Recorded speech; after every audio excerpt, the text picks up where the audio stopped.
నీకున్న మహావ్యాధి అదే. దుర్యోధన ఆగు. కృష్ణ, నీ రాక కారణం ఈ సదస్సులకు తెలుప ప్రార్థన. పాండవులకు దండన 12 ఏళ్లు వనవాసం, 1 ఏడు అజ్ఞాతవాసం. అది నిర్విఘ్నముగా ముగిసింది. ఇది సర్వవిదితం, అవునా? అయితే ఏముంది, ఇక వారికి ఇవ్వవలసింది ఇవ్వటం న్యాయమే కదా. ఎవరికి? పాండవులకు ఏమివ్వాలి?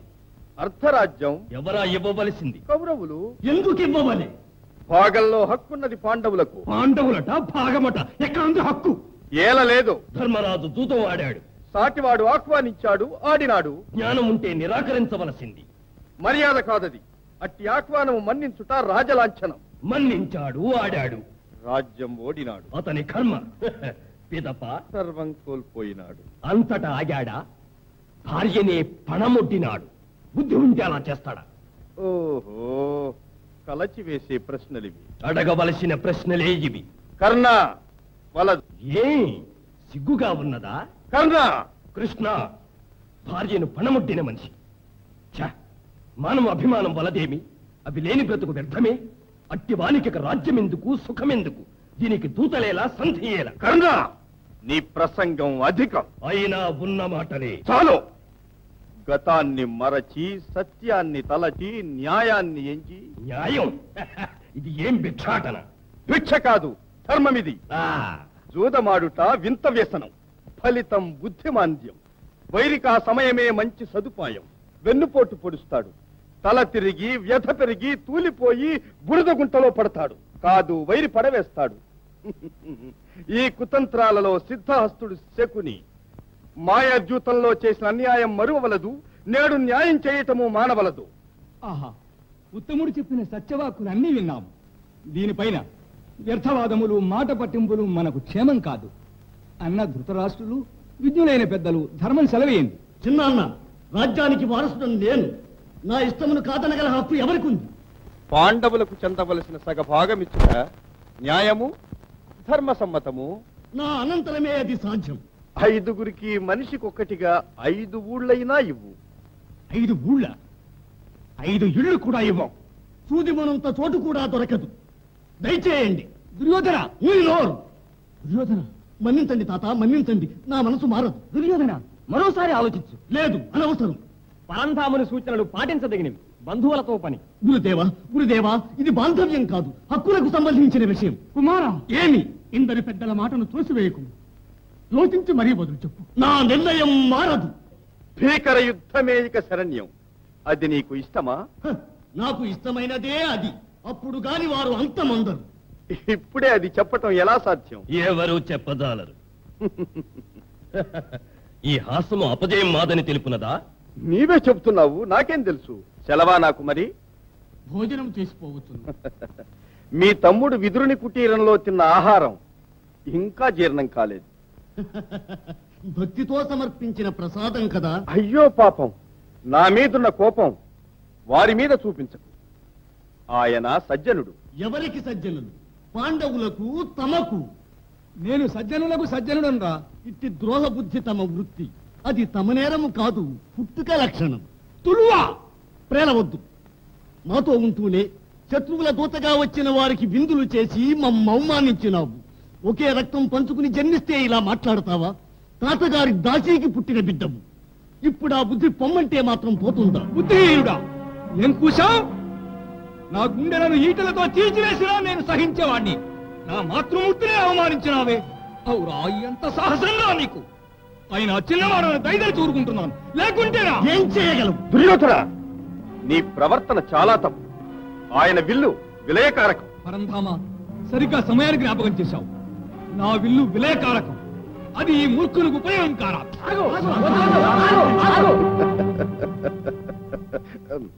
లోకంలో శౌర్యానికి మారుపేరైనట్టి దివ్య ధనుసు విష్ణువు చేతి ఆయుధం. అది ముక్కలైంది.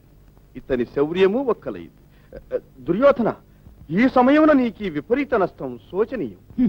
నా ప్రాణాధికమైన కర్ణుడు నాకున్నాడు. అతన్ని మించిన వీరుడా ఇతడు. తొందరపడకు. కర్ణుని శౌర్యం నేను చూడలేదు, విన్నాను.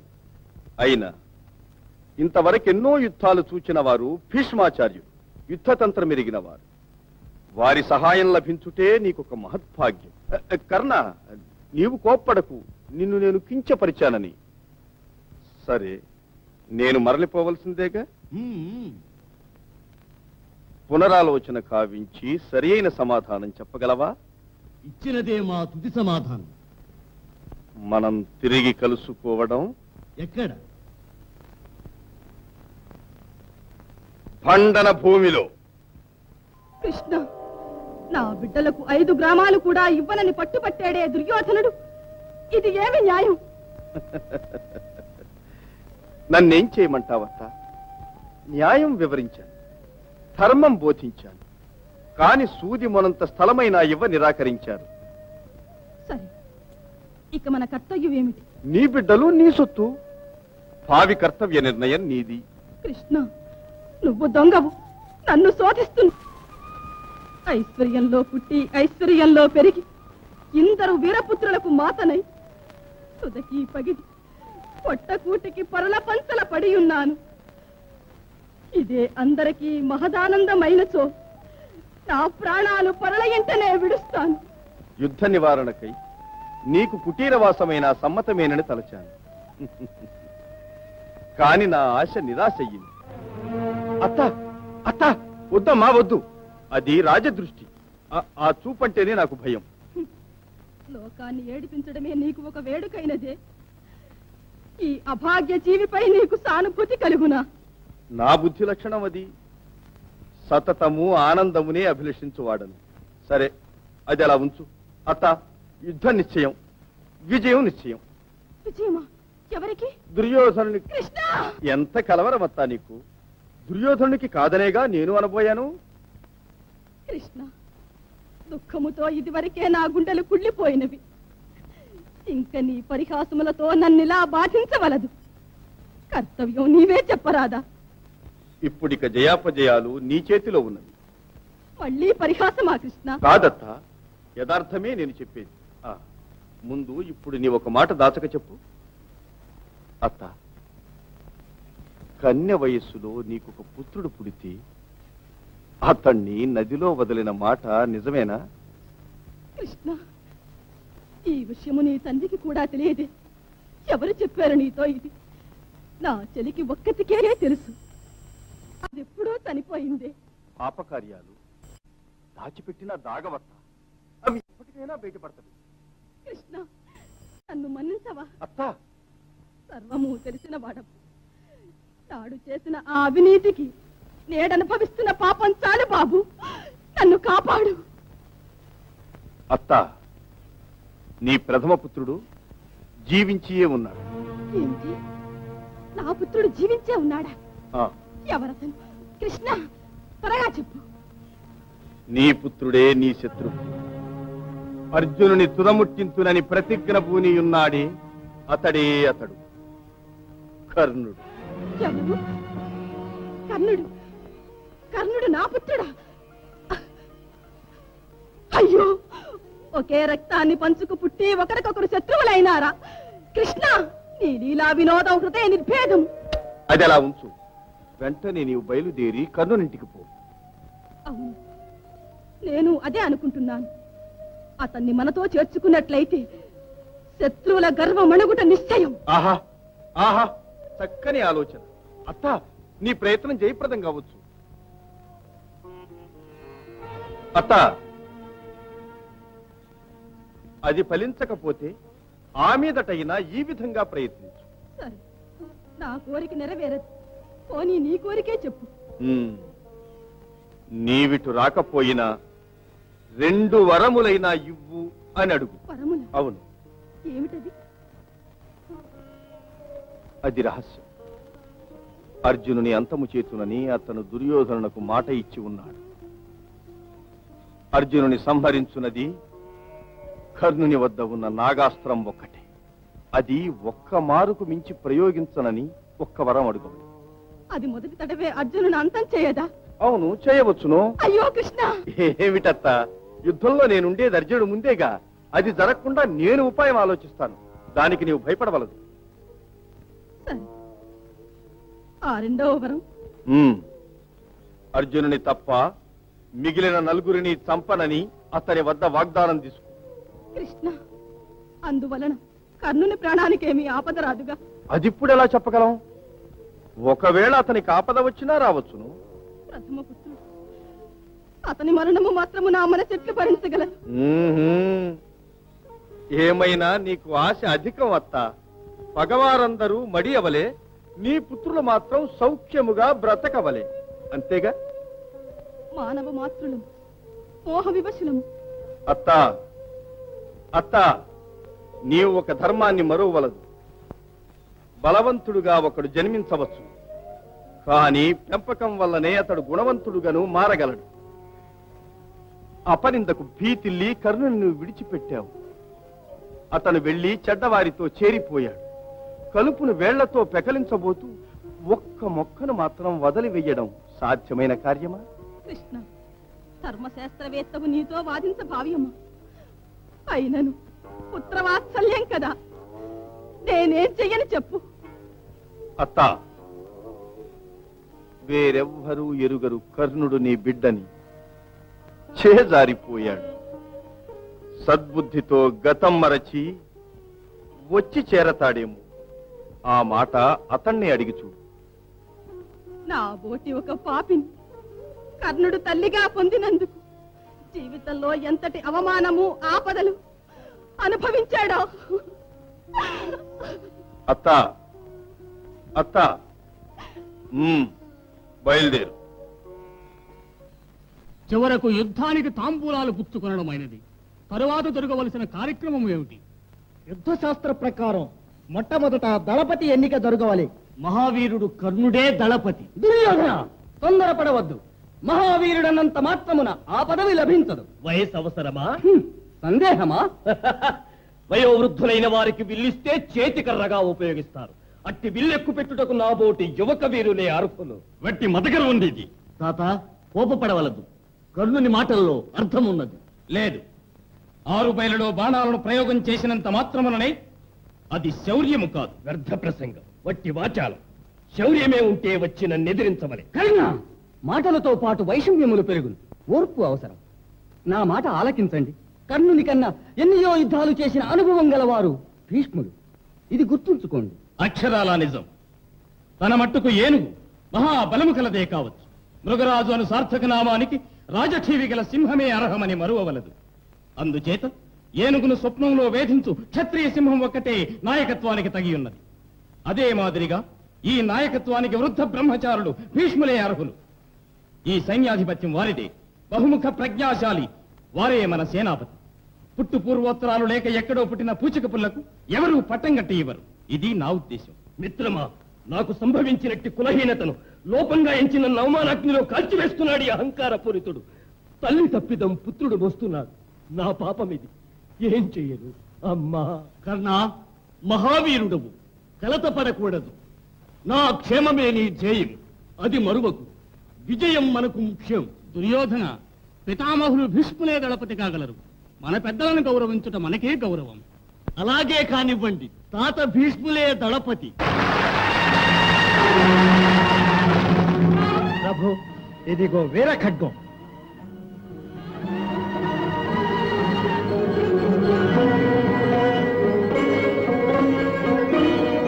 సంతోషం, కృతజ్ఞుడను.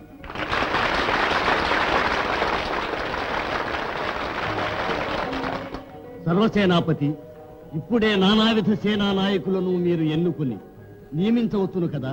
అవును, ఇప్పుడే నియమించగలవాడను. మహాజనులారా, ఏ విధమైన సహాయము లేక ఒంటిగా నిలిచి పోర సామర్థ్యము గల మహావీరుడే అతిరథుడని అనబడగలడు. దానిని బట్టి భీష్ముడైన నేను, ద్రోణాచార్యులు, వారి పుత్రుడు మహావీరుడు అశ్వత్థామ అయినట్టి ఈ ముగ్గురము అతిరథులం అవుతున్నాము.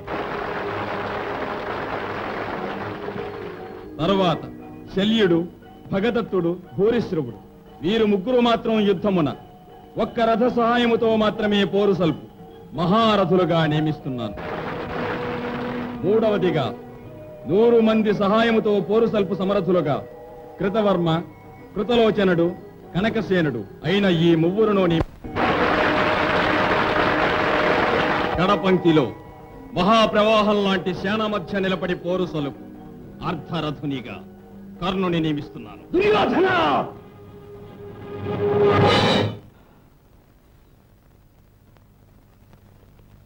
నేను అర్ధరథుడనా? సాధారణ సైనికుల మధ్య నిలబడి పోరు సల్పు వట్టి అనామకుడనా? భీష్మ, శౌర్య సాహసాలే ఉంటే నీవు నియమించిన ఈ సాధారణ అర్ధరథునితో అతిరథునిగా దళపతిగా మహావీర వీకు నీవు నన్నెదిరించి నిలబడి పోరాడు. చేపట్టు నీ ఖడ్గం. నా మీద ఒట్టు. ముందు నీవా ఖడ్గమరలో ఉంచు. దుర్యోధన, నేను అర్ధరథుడనా? నా మాట విను. ఖడ్గమరలో పెట్టు. భీష్మ, అసూయ కారణముగా పగ సాధించకూడదు దుర్బుద్ధివి. దళపతికి అర్హత గల వాడివేనా? న్యాయం ఆలోచించి చెప్పు. న్యాయాన్యాయముల విచక్షణ నాకొక్కడికే తెలుసు. ఆ ధర్మాధర్మాల చర్చకు నీకు అర్హత లేదు. గుంటె నక్కకు పెత్తనమిస్తే పొలాల్ని పాడు చేస్తుంది, స్వార్థం చూసుకుంటుంది. అట్టి పెద్దరికమే నీది. ఆ నక్కలే కార్యం జయప్రదం చేయగలవు. కర్ణ, నేడు నేను నీ దళపతిని. మర్యాదగా నేను చెప్పినట్లు చేసి పడి ఉంటూ పో. మిత్రమా, నీ ప్రేమజాలంలో కాదు, నీ ఇనుప పంజరంలో చిక్కుకున్నాను. ఎంత అన్యాయం, ఎంత అక్రమం! నిండు సభలో ఇదే నా నిర్ణయం. భీష్ముడు దళపతిగా ఉండి నడుపు ఈ పోరులో నేను అర్ధరథున్నే కాదు, అతిరథునిగా కూడా యుద్ధము చేయను. అతడు లేని రణరంగంలోనే నా వీరకరవాల విహారం, వైరి వీర సంహారం, నా మిత్రుని విజయ పతాక ప్రళయ విన్యాసం. నా ఖడ్గం మీద ఒట్టు వేసి చెప్తున్నాను, భీష్ముడు బ్రతికి ఉన్నంత వరకు యుద్ధ భూమి ప్రవేశించను. కర్ణ, ఇది సత్యం. కర్ణ, మిత్రమా, కర్ణ, మిత్రమా, కర్ణ. అన్నా అన్నా, ఏం జరిగింది? ఎవరెవరి బాధలు వారికి ఉన్నాయి. చివరికి నేను పెద్ద చిక్కున పడ్డాను. ఎవరికి అర్థమవుతుంది? చ నీకు మిత్రుడని నేను పోనీలే. నాకు నా కడపడి స్థానం ఇచ్చి ఆ వృద్ధ సింహము నన్ను శాసించినప్పుడు చూస్తూ ఊరుకున్నావే. నీవు నాయకుడువా? శాసించగల చక్రవర్తివా? నా ప్రాణం నీకు అవసరము, కానీ నా మానమర్యాదలు మంటగలవాలి. ఈ పాటిదే కదూ మన మైత్రి. అంతా నా వ్రాత. నా స్నేహభావం ఆత్మవినాశనానికేనా ఇలా ఉపయోగపడవలసింది? అంతా విధికృతం. ఆ పుణ్యవతి నా కన్న తల్లే నా గొంతు కోసి ఉంటే నా బ్రతుకింత అవమానకరంగా పరిణమించి ఉండేదా? తల్లి అనే పవిత్ర నామానికే కళంకం తెచ్చిన నా తల్లి ఘోర నరకకూపంలో కాలిపోవలే. నా హృదయం వలనే ఆమె హృదయము క్షమితం కావలే. అన్నా అన్నా, దయచేసి కొంచెం శాంతించండి. మన కోపమే మన శత్రువు. ఈ ప్రమాద పరిస్థితుల్లో అంతఃకలహం ఆత్మ వినాశకరం. అన్నా అన్నా, స్నేహమునకు మారు పేరుగా జీవించిన మీరు ఏదైనా మా వల్ల తప్పులుంటే మన్నించండి. మీ ఈ ఔదార్యం జీవితాంతం మరువం. ఇది సత్యం.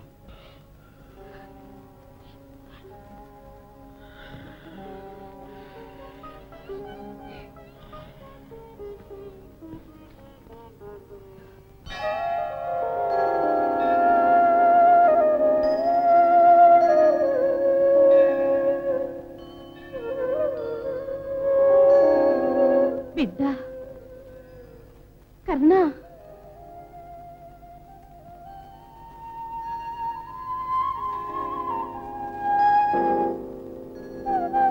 రాజమాత, నేడెంత సుదినము!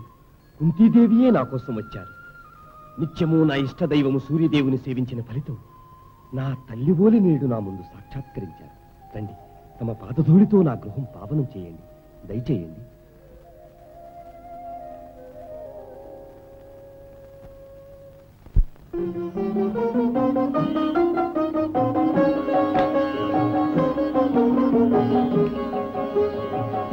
ఈ పీఠం అలంకరించండి.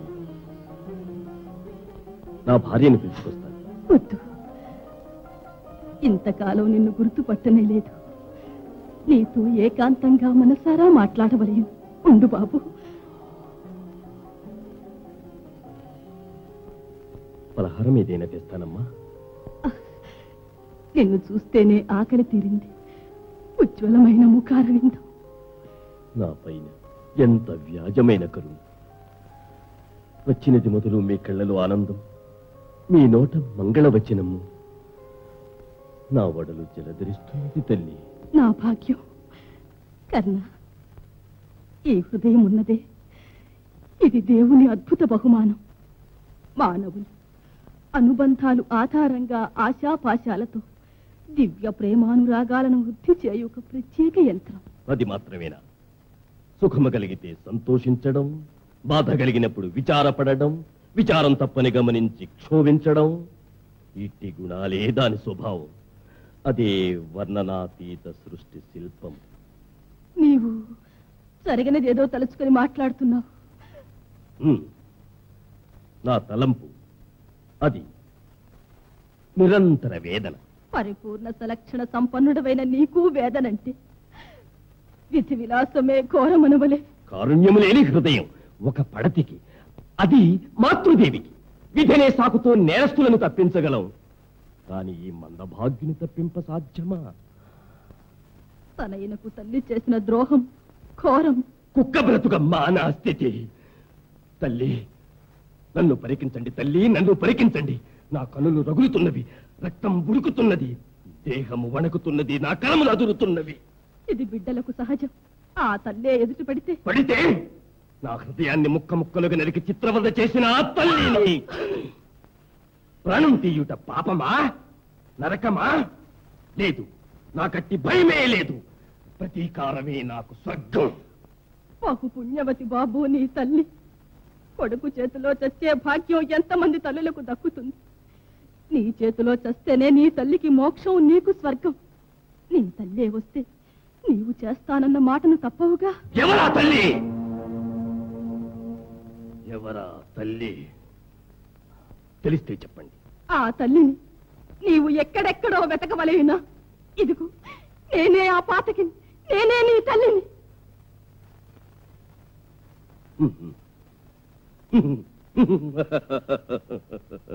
నా తల్లి మీద నాకు కలిగిన క్రోధాన్ని శాంతింపచేయుటకై పన్నినట్టి వ్యూహమా ఇది? అమ్మా, తల్లులంటే మీకెంతటి హృదయ స్పందనం! ఇటువంటి పరమసాధ్విని నేను తల్లిగా పొందా అంతటి భాగ్యం చేసుకున్నానా? అయ్యయ్యో, పాపాలన్నిటికీ నిలయమైన నా మీద ఎంతటి కరుణ నాయనా నీకు! కరుణ! నన్ను నమ్ము, ఈ పాపిష్టిదే బాబు నీ తల్లి. ఇది సత్యం.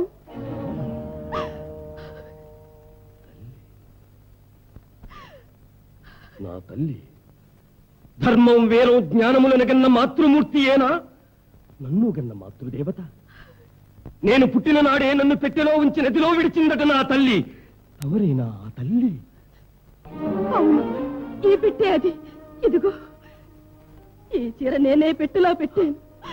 దుర్విధి బలీయమై దూరమైన నీ తల్లికి పవిత్రమైన చిహ్నంగా ఈ చీరను నీతో పంపాను. అమ్మా, ఎన్నాళ్ళకి విన్నా నాకంటూ. అమ్మా, నాడు నేను అనుభవించిన ఆనందముని నేడు మళ్ళీ పొందుతున్నాను. అమ్మా, మళ్ళీ పిలువు. ఏది నా వీణులకు ఇంపుగా ఇంకొకసారి అను అను. అమ్మా, పుత్ర, అమ్మా, పుత్ర, అమ్మా, పుత్ర. అమ్మా.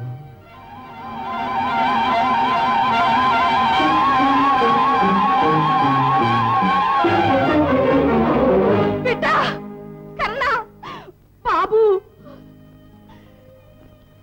బాబు, అమ్మా, అమ్మా, నా బాబు. దుర్విధి నాడు నన్ను పాతకిని చేసినది. మన ఇరువురుము ఈ నేరానికి బాధ్యులం కాదు. ఇదే నీకు వెల్లడించవలసిన విషయం. వేరే వివరములు అడగవద్దు. నాకే వివరములు వద్దమ్మా, తల్లే కావాలమ్మా. అమ్మా, అమ్మా, నీకోసం ఎక్కడెక్కడో వెదకి వేసారిపోయినాను. ఎన్నో విధముల శోధనలు చేశారు. ఆ శోధనల్లో ఎందరో తల్లి పేరుతో ఈ చీర ధరించవచ్చి ఒడలు దహించ తిరిగిపోయారు. నీ తమ్ముల 5 కంటే పెద్దవాడవు కాన నీవు వచ్చి వారితో కలిసి ఉండవలే. ఆ దుర్యోధన కూటం నీ శత్రువులు కావాలని.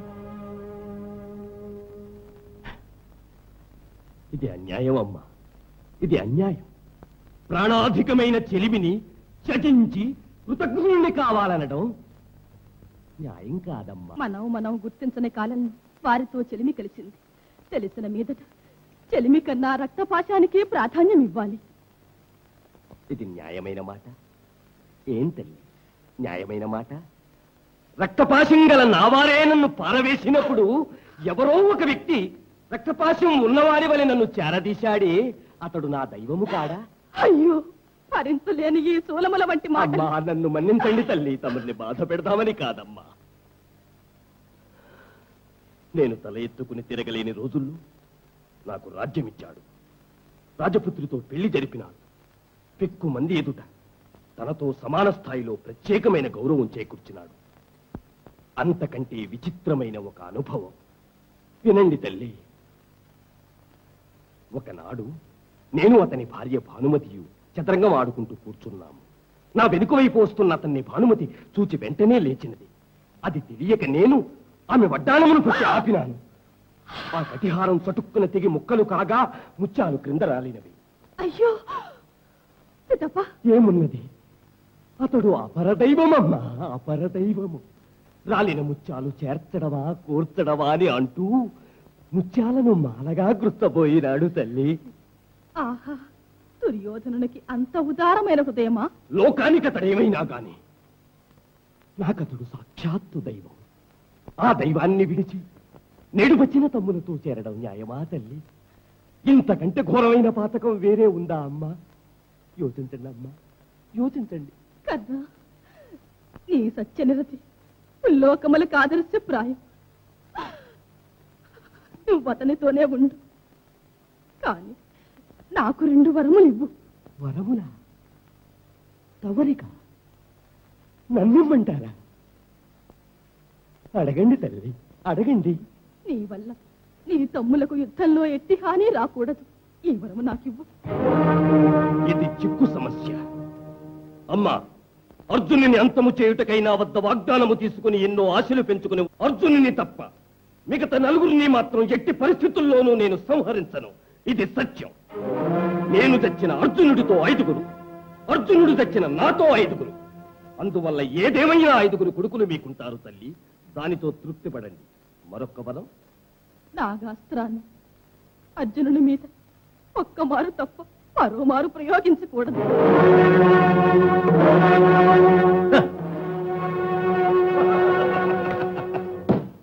గట్టి పన్నుగడ. దైవసముడైన హితైషి ఎవరో సూచించిన దారి ఇది. ధర్మమే జయం. లిఖితం ఎలా ఉందో ఆ ప్రకారం జరుగుతుంది. నా పట్టుదల వల్ల ఫలితం అలాగే తల్లి. అర్జునుని మీద నాగాస్త్రం 2వ మారు ప్రయోగింపను. ఇది సత్యం. కలకాలం వర్తిల్లి నాకు ఆ వరాన్ని దేవుడు అనుగ్రహిస్తాడు. అమ్మా, నాకు మీరు కూడా మనసారా 2 వరములు ఇవ్వాలి. నీకు నేను వరములివ్వనా? వరములిచ్చే భాగ్యమా నాకు? ఏమిటది? నేను చచ్చే వరకు ఈ కర్ణుని కన్న తల్లి మీరేనన్న మాట ఎవరికీ తెలియకూడదు. అయ్యో, ఏమిటి మహాఘోరం! అమ్మా, ఇప్పుడున్న పరిస్థితుల్లో నేను మీ పుత్రుణ్ణని తెలిస్తే ఎంతటి విపరీతమైన నష్టాలు సంభవించును కాస్త యోచించి చెప్పండి. ఇది నాకు మాట ఇవ్వండి తల్లి. సరే, అంతా భగవదేచ్ఛ. నీ మాటే కాని 2వ వరం. 2వ వరం. 2వ వరం. పుట్టి భూమిపై పడిన తరువాత మాతృమూర్తి గుడిలో పవళించు భాగ్యం ఒక్కమారే కదా నాకు కలిగినది. అట్టి భాగ్యం మరో పర్యాయం లభించవలే. తల్లి, నేను చనిపోయాక అయ్యో, నీ నోటితో ఆ మాటలు. నీకు మరణమే ఉండదు. మాయదేహం ఎన్నడో మసికాక తప్పదు. అందుచేత నేను చచ్చిపోగానే నా తల మీ తొడపై నిడుకుని పుత్రా పుత్రా అని దిక్కులదరునట్లు నా జనన రహస్యాన్ని ప్రపంచానికి చాటే భారం మీదే. ఇది నా 2వ వరం. ఇది ఏం వరం బాబు? గుండెలు చీల్చు వరం. బ్రతుకి అప్రతిష్ట తెచ్చి పెట్టి నీ చావుగానే ప్రతిష్ట తేవాలి. అదేనమ్మా శాశ్వత ప్రతిష్ట. ఈ వరం ఇచ్చానని అనండి తల్లి.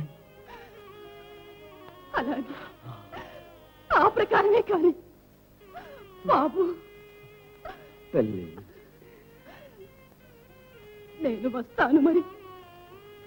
పొండి తల్లి.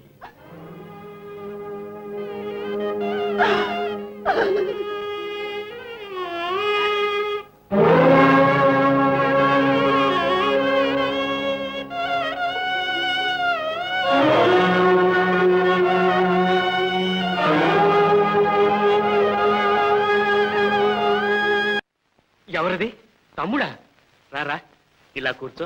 అరే, నీకు నిండినవి 100 ఏళ్ళు. నీ సద్గుణాలను ఇప్పుడే వీరికి వివరిస్తున్నాను. అందుకు సందేహమా? సహదేవ, నీతో ఏకాంతముగా మాట్లాడవలే. అవశ్యం.